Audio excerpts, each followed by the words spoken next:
올해로 이혼한 지 정확히 1년 된 30대 여성입니다. 그리고 제가 오늘 이렇게 제 사연을 이야기하러 오게 된 건 바로 제 전 남편 때문이에요. 1년이나 지난 마당에 지난 일은 들춰서 뭐 하냐는 분도 계실 텐데. 맞아요. 사실 처음엔 저도 아닌 게 아니라 그렇게 생각했었거든요. 그런데 얼마 전 인터넷으로 심리학에 관한 여러 가지 이야기를 듣다 보니까 누군가 그러대요.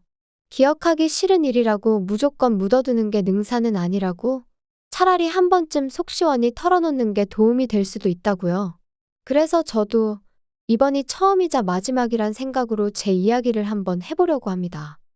우연이라도 두 번 다시 마주치기 싫은 인간이지만 일단은 편의상 남편이라 칭할게요. 떡줄 사람은 생각도 안 하는데 김칫국부터 마신다는 속담 다들 들어보셨죠? 제 남편이 딱 그런 사람이었습니다. 물론 처음엔 그런 사람인지 전혀 몰랐죠. 일단 남편하고는 선배의 소개로 만났는데 솔직히 내키는 자리는 아니었어요. 그도 그럴 것이 소개를 해준다는 선배가 남편을 얼마나 대단한 사람 마냥 묘사를 했거든요. 나이가 32인데 대표 소리를 듣는다. 직원이 열 몇 명이다. 자수성가의 전형이다. 사람이 딱 보면 뭐 카리스마가 있고 어쩌고. 저로서는 좀 황당했어요. 막말로 제가 먼저 해달라고 한 소개팅도 아닌데 왜 이렇게 부담을 주나 싶어서 말이죠. 그런데 문제는 그 선배하고 제 관계가 까놓고 말해서 그렇게 동등한 상황이 아니었습니다. 선후배 사이인 동시에 저랑 업계도 같다 보니 한마디로 얼굴 붉혀 좋을 일이 없었달까요? 그래서 말 그대로 울며 겨자 먹기로 나갔던 자리였는데 남편이 어찌나 적극적으로 들이대던지 소개받고 얼마 지나지 않아 본격적으로 연애까지 하게 되었어요. 사귄 지 1년하고 2달째 되던 때 정식으로 프로포즈도 받았고요. 하지만 프로포즈를 받고 시댁에 처음 인사를 드리러 갔던 날 저는 생각지도 못한 상황을 맞닥뜨렸습니다. 그건 바로 시부모님의 반대였지요. 시부모님께선 사업하는 남편의 짝으로 아나운서나 교사 같은 직업을 가진 며느리를 드리고 싶었다며 제 면전에 대고 말씀하셨고, 그런 당신들의 기준에 저는 너무나 어긋나 있다셨어요. 그리고 그 당시 저는 저와 남편을 소개해준 선배가 번번이 남편은 올려치고 저는 내려치는데 말 그대로 이골이 나 있었거든요. 그래서 그렇게 마음에 안 드신다 하니 유감이다. 저도 이런 소리까지 들어가며 결혼하고 싶지는 않다 하고 먼저 자리에서 일어났네요. 남편에게도 시부모님이 결혼도 하기 전에 벌써부터 나한테 이렇게 막 나오시는데 당신은 말 한마디 못하고 있는 걸 보니 앞날이 깜깜해서 이 결혼은 못하겠다 했고요. 그런데 그 일이 있고 며칠 뒤 남편이 울면서 저희 집 앞에 찾아왔어요. 생각하면 생각할수록 자기가 너무 한심했다면서 이미 지나간 일을 어떻게 되돌리진 못하겠지만 자기랑 결혼만 해준다면 절대로 두 번 다시는 이런 일로 제 눈에 눈물 나게 하는 일은 없을 거라면서 말이죠. 그리고 저는 사실 남편과 연락 없이 떨어져 있는 그 며칠 동안 나름대로 마음 정리를 하고 있었거든요. 그런데 막상 앞에서 눈물 콧물 흘려가며 우는 남편을 보니까 도무지 매정하게 뿌리칠 수가 없대요. 그래서 결국 남편만 믿고 처음 계획대로 결혼을 밀어붙이게 되었습니다. 청첩장이 나오고 결혼식까지는 고작 2주밖에 남지 않은 시점까지도 시부모님께서는 가타부타 어떠한 말씀도 없으셨어요. 처음부터 당신들은 제가 싫다고 했는데 제가 기어이 며느리가 되겠다고 하니 어쩌겠냐고, 그러면서 당신들이 결혼식에 참석하는 것만으로도 감사한 줄 알라고 하신 게 다였지요. 그리고 저희 친정어머니는 이렇게까지 홀대를 받으면서도 기어이 이 결혼을 해야겠냐 하셨지만 그때 저는 한심하게도 남편만큼은 확실한 제 편이라고 믿었거든요.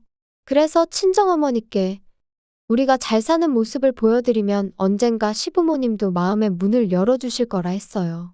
그리고 남편도 친정어머니께 자기 부모님 두 분 다 말씀만 저렇게 하시지 원래 마음 따뜻하시고 속정 깊은 분들이라며 자기만 믿어달라, 실망시키지 않겠다 하대요. 그러니까 저희 친정어머니도 더는 반대도 못하시고 그렇게 저희 결혼을 허락하셨지요. 남편은 버는 족족이 모든 돈을 사업에 재투자를 하고 있었다 했고, 그래서 정작 결혼에 쓸 수 있는 돈이 많이 없었어요. 오죽하면 제가 처음에 이 사실을 알았을 때 상황이 이런데 왜 나한테 프로포즈를 한 거냐고 어이가 없어서 따졌다니까요. 그랬더니 남편이 한다는 말이 모든 일은 때가 있는 법이라면서 아무튼 시댁에서는 괘씸죄라고 한 푼도 안 도와주신다지. 남편은 가진 돈이라곤 2,600만 원밖에 없지. 그래서 결국 제가 직장 생활하면서 모아두었던 8천에 친정어머니에게 1억 2천을 빌려 전세를 구했습니다. 참고로 그런 와중에 시부모님께선 아무리 당신들이 아무것도 안 해준다고 너도 안 하냐 하시길래 무슨 소린가 했는데 예단을 말씀하셨던 거더라고요. 근데 그냥 끝까지 못 알아들은 척 했어요. 솔직히 이땐 좀 아닌 게 아니라 억울한 마음이 있었거든요. 분명히 남편이 매달려서 하게 된 결혼인데 어째서 나는 계속 싫은 소리를 듣고 있는 거며 돈도 내가 몇 배로 쓰게 된 건지. 하지만 결혼식 날짜가 정말 코앞으로 다가왔는데 내가 생각 좀 해봐야겠으니 시간 좀 갖자. 그 시점에 그 소리를 할 수 있는 여자가 몇이나 되겠어요? 저도 별반 다르지 않았습니다. 지금 돌이켜 생각해보면 사람들 입방아에 오르내리는 거 그거 며칠 가지도 않았을 텐데. 한편 결혼하고 한 2년 동안은 정말 정신이 하나도 없었어요. 일단 남편은 사업으로 눈코 뜰 새 없이 바빴고 저 또한 직장에서 승진을 하면서 업무량이 배로 많아졌거든요. 게다가 남편은 매일같이 영업을 이유로 술에 취해 밤늦게 귀가하는 일이 일상이었다 보니 어느샌가 집안일마저 당연하다는 듯이 제 몫이 되어 있었죠. 그뿐인가요? 저를 며느리라고 생각 안 하신다 하실 때는 언제고 언젠가부터 명절인데 아니면 뭐 누구 생일인데 하시며 저에게 며느리 도리를 요구하기 시작하시대요? 그리고 저는 한심하게도 그때는 시부모님의 그런 연락도 그저 반갑기만 했어요. 이제는 나를 인정해 주시려나 보다고 그러니 어떻게든 야무지고 싹싹한 모습을 보여드려야겠다 생각하며 말이에요. 그러다 전세 계약을 연장하고 2달쯤 지났을 때였습니다. 남편이 저에게 할 말이 있다 하더니 이사를 가자고 하더라고요. 뜬금없이 그게 무슨 소리야? 갑자기 이사라니? 갑자기 왜 이사를 가자는 건데? 내가 돈이 좀 필요해. 회사 일에 문제가 생겼어. 문제라니? 돈은 얼마나 필요한 건데? 아니 그리고 잠깐, 지금 전세보증금으로 회사 일을 해결하자는 거야? 안 돼, 그건 안 되지. 우리 엄마 돈이 반도 넘어. 장모님한테는 말 안 하면 되잖아. 엄마한테 거짓말을 하라는 거야? 싫어, 난 못해. 어머님 아버님한테 한번 여쭤봐. 두 분 맨날 어디 은행에 얼마 있고 저기 은행에 얼마 있고 그런 얘기 하시잖아. 그거 그냥 하는 소리지. 그 돈 내가 사업 시작할 때 진작에 다 갖다 썼어. 뭐? 그런데 왜 맨날 여기 1억 저기 1억 그런 소리를 하셨대? 넌 지금 그런 걸 따지고 싶냐? 아무튼 그러니까 이사 가자. 일단 여기 전세 보증금이 2억이지. 그러면 대충 1억 5천 하고. 우리는 어디 가서 살고? 우리는 뭐 일단 급한 대로 월세 한번 알아보지 뭐. 아무리 생각해도 안 되겠어. 내가 100번 양보해서 내 돈은 빌려줄 수 있지만 엄마 돈은 절대로 안 돼. 이러다 내 사업 망하면 너도 망하는 거야. 아우 됐어. 그런 식으로 따지면 우리 엄마 돈까지 가져다 썼다가 당신 망하면 우리도 망하고 우리 엄마도 망하는 거야. 안 돼. 그리고 그때였습니다. 누군가 저희 집 초인종을 눌렀고 그래서 현관을 열어보니 저희 친정어머니가 서 계셨어요. 당황한 제가 언제 오셨냐니까 방금 오셨다곤 하셨지만 제가 아무렴 명색이 엄마 딸인데 표정만 봐도 어떤 기분이신지 알 수 있었죠. 그리고 동시에 이때다 싶어서 남편이 저희 어머니를 붙들고 무슨 소리라도 할까봐 걱정이 되더라고요. 그래서 일단 어머니를 모시고 집 밖으로 다시 나갔습니다. 일단 카페라도 가자고 뭐가 됐던 거기서 이야기를 하자면서 말이에요. 혹시 전부 들으신 거예요? 들으셨어도 아무것도 신경 쓰지 마세요. 나 진짜로 엄마한테 그런 부담 드리고 싶지 않아요. 안 도와줘도 괜찮으려나. 최서방이 서운해하면 어쩌냐. 서운해하긴요. 서운할 걸로 치자면 나야말로 시부모님한테 서운한 일 투성인걸. 아무튼 엄마는 아무것도 신경 쓰지 마세요. 그러면 너 이사는 뭐? 가긴 가려고? 그래도 남편이니 네 돈 내 돈 성긋기는 좀 그러니까. 일단 보증금에서 엄마 돈은 돌려드리고 남은 8천에서 3천은 월세 보증금하고 5천이라도 빌려줄까 싶어요. 그러면 그냥 네 돈 8천인가 그거 최서방 빌려주고 대신 엄마 집에 들어와서 살아. 그건 어때? 나야 괜찮은데. 정말 괜찮아요? 엄마는 덜 심심하고 좋지. 그리고 우리 딸 결혼하고 너무 말랐어. 엄마는 그게 너무 속상해. 그래서 좀 전에 그렇게 반찬을 해오신 거예요? 아이 참 괜찮은데. 아무튼 최서방하고 한번 얘기해봐. 엄마도 여유가 있으면 그 1억 최서방 딱 쓰라고 내주고 싶은데 그건 좀 힘들어. 미안해서 어쩌냐. 미안하단 말씀 진짜 절대로 하지 마세요. 이후로 어머니랑 이런저런 이야기를 좀 더 나눈 뒤 헤어졌고, 저는 일부러 멀리 돌아서 집에 왔어요. 머릿속이 너무 복잡했는데, 집에 일찍 가면 남편이 있으니 생각을 도무지 정리할 수가 없을 것 같았거든요. 그리고 그렇게 집에 도착하니 남편이 실실 웃으며 저를 반겼습니다. 그런데 그런 남편이 너무 꼴보기가 싫더라고요. 그래서 거두절미하고 친정어머니 집에 들어가 살겠느냐 물었어요. 들어가 살게 되면 내 돈은 빌려주겠다고요. 그랬더니 남편이 그게 무슨 뜻이야? 장모님이 안 빌려주신대? 안 빌려주시는 게 아니라 엄마도 사정이 있으시니 못 빌려주시는 거야. 아니, 사위도 자식이다 하실 때는 언제고. 지금 사위 사업이 휘청거린다는데 그거보다 더 중요한 사정이 뭔데 도대체? 억지 좀 쓰지 마. 당신이 언제 우리 엄마한테 돈 맡겨놨어? 어이가 없네 진짜. 내 돈이라도 빌려갈 거면 엄마 집에 들어가서 사는 걸로 하고 그렇게는 못하겠음 뭐 어쩌겠어. 당신 사업은 당신이 알아서 해. 진짜 장모님도 너도 너무한다 진짜. 너무한다고 말이 나왔으니 한번 따져볼까?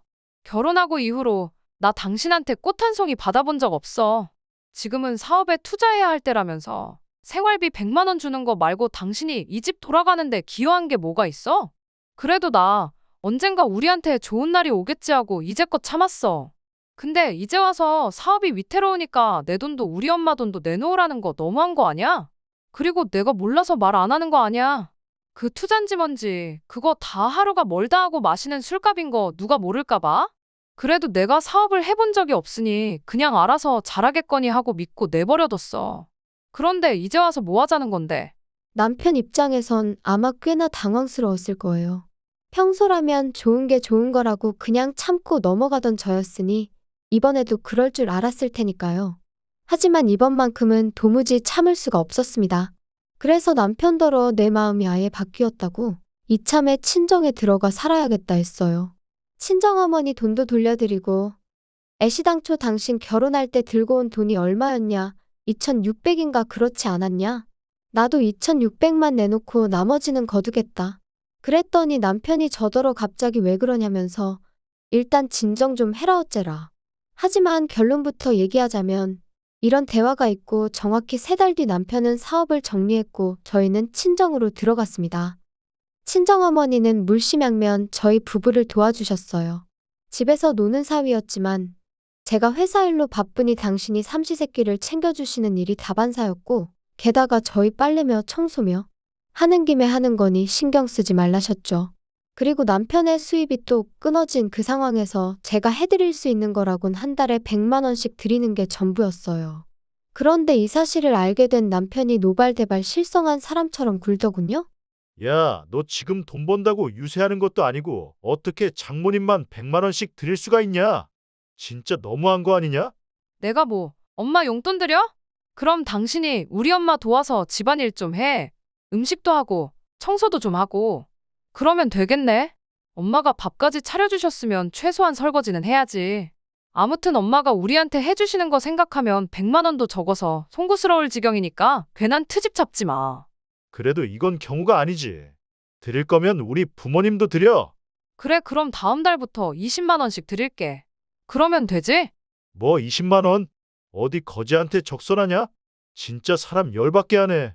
드릴 거면 양쪽 똑같이 드리고 안 드릴 거면 양쪽 다 드리지 말아야지. 아니 양가에서 해주시는 게 다른데 뭘 다 똑같이 하라는 거야? 그럼 우리 엄마 집에서 얹혀 살면서 밥도 얻어먹으면서 아무것도 하지 말라는 거야? 난 내가 아무리 우리 엄마 친딸이어도 당신처럼 얼굴에 철판 깔고는 못 살겠으니까. 100만 원 드리는 게 그렇게 눈꼴 시리면 나가자. 나가서 어디 반지하 같은 데 구해서 우리끼리 어떻게든 살아보면 되겠네. 사실 이렇게 다툴 때만 해도 친정어머니가 집에 안 계신 줄 알았어요. 그래서 평소보다 좀 목소리가 커졌는데 이제 싸움이 길어지다 보니 친정어머니가 귀가하신 것도 알아차리지 못했던 거죠. 세희야, 그리고 최서방도 내가 정말 속상해 죽겠다. 세희야, 너 이제 엄마한테 그 돈 주지 마. 그거 나 솔직히 부담스러워서 안 받고 싶었어. 최서방도 너무 불만 갖지 말게. 세희 입장에선 어쨌든 내가 지 엄마니까 안쓰러워 그런 거 아니겠나? 그리고 둘 다 돈 때문에 자꾸 싸우게 되나 본데 나중에 나 가고 나면 이 집 너희 거야. 그러니까 너무 돈 하고 살지 말어. 씁쓸한 표정으로 말씀을 마치신 어머니가 저희 방에서 나가신 뒤 저는 아까보다 더 끓어오르는 화를 참을 수가 없었어요. 하지만 만약 제가 또다시 남편과 싸운다면 저희 어머니가 얼마나 스트레스를 받으실까 싶어서 꾹 눌러 참고 남편에게 짐 싸라고 했습니다. 당장 나가서 몇 날 며칠 찜질방서 지내게 되더라도 일단은 나가자고. 더 이상 어머니한테 신세지지 말자고 했죠. 그런데 남편은 그새 또 뭘 그렇게까지 하냐면서 일단은 알겠다고 100만 원씩 계속 드리라고 하대요. 그리고 이제 와서 말이지만 저는 제가 세게 나가면 남편이 오히려 꼬리를 내릴 거란 걸 알고 있었어요. 강강약약인 사람이었으니까, 자기가 불편한 건 조금도 못 참는 사람이었으니까, 친정어머니가 제공해주시는 이 편안한 생활을 마다할 인물이 못 되었거든요. 그리고 이후로 남편은 조금씩 달라지는 듯 했어요. 함부로 목소리를 높이는 법도 없었고 저희 어머니한테도 좀 조심하는 기색이 느껴졌지요. 그래서 어느 정도 정신을 차렸나 보다고 다행이라고 생각했는데 하루는 남편이 뜬금없는 이야기를 꺼냈습니다. 자기가 집에 있는 동안 부동산 공부를 좀 했다면서 재테크가 어쩌고 하더라고요. 무슨 재테크를 말하는 건데? 아니, 우리 부모님 사시는 그 빌라 있지? 그거 재개발할 거라나 봐. 그런데 우리 부모님은 그거 그냥 정리하고 어디 다른 데로 이사 가고 싶으시다네. 그래서 말인데 우리가 부모님 빌라를 사는 게 어때? 뭐 어머님 아버님 사시는 집을 우리가 사자고? 그 35년 된 빌라를? 어우 됐어. 그게 무슨 재테크야. 돈 낭비지. 아니 그리고 무엇보다 돈이 어딨어서 아까부터 재테크 타령이래. 돈이 왜 없어? 이 집 팔면 되지. 이 집 알아보니까 지금 8억 가까이 되더라. 8억이나 많아. 이건 엄마 집인데 이걸 우리가 왜 팔아? 아니, 그때 장모님이 나중에 우리 주신댔잖아. 그건 나중에. 진짜 뭔 말을 못하겠네. 자꾸 무조건 싫다고만 하지 말고 생각을 좀 해봐. 우리 부모님이 당신들 사시는 집을 6억에 내놓으실 거래. 그 35년 된 빌라를 방도 2개밖에 없는 그 빌라를 6억에? 아우 됐어. 말이 좀 되는 소리를 해. 20억까지 갈지도 모른다니까. 아니 도대체 어디서 뭘 듣고 온 거야. 아무튼 쓸데없는 소리 하지 말고 부동산 공부니 뭐니 헛소리도 하지 말고 그냥 제발 일자리나 알아봐. 지금 벌써 몇 달째 놀고 있는지 알지? 나 진짜 당신 이럴 때마다 힘 빠져. 나야말로 진짜 너한테 실망이다. 기껏 재산 늘릴 방법 공부해서 알려주니까 고맙다고 말은 못할 망정. 그리고 장모님이 이 집 우리 주신다고 했는데 그거 좀 일찍 파는 게 왜 안 된다는 거야. 아니 막말로 팔았다 치면 우린 어디 가서 사니? 우리 엄마는? 우리 부모님 집에서 살면 되지. 그러니까 지금 우리 엄마 재산으로 시부모님 빌라 팔아드리자고? 우리 엄마더러 이 멀쩡한 집 두고 그 35년 된 빌라 가서 사시라고 하라고? 당신은 그게 말이 된다고 생각해? 뭐가 어때서 우리 부모님도 사시는데 장모님이 좀 사시면 어디가 덧나냐? 아이고 어이가 없다 진짜.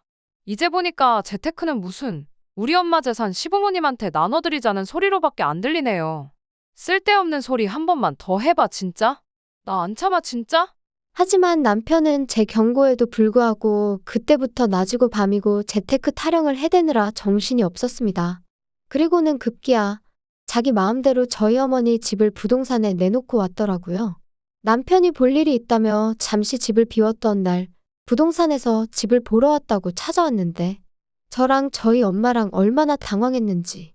그래서 설마 싶어 그때부터 집 근처 부동산 총 6곳을 찾아가 보니 세상에 싹 다 내놨더군요.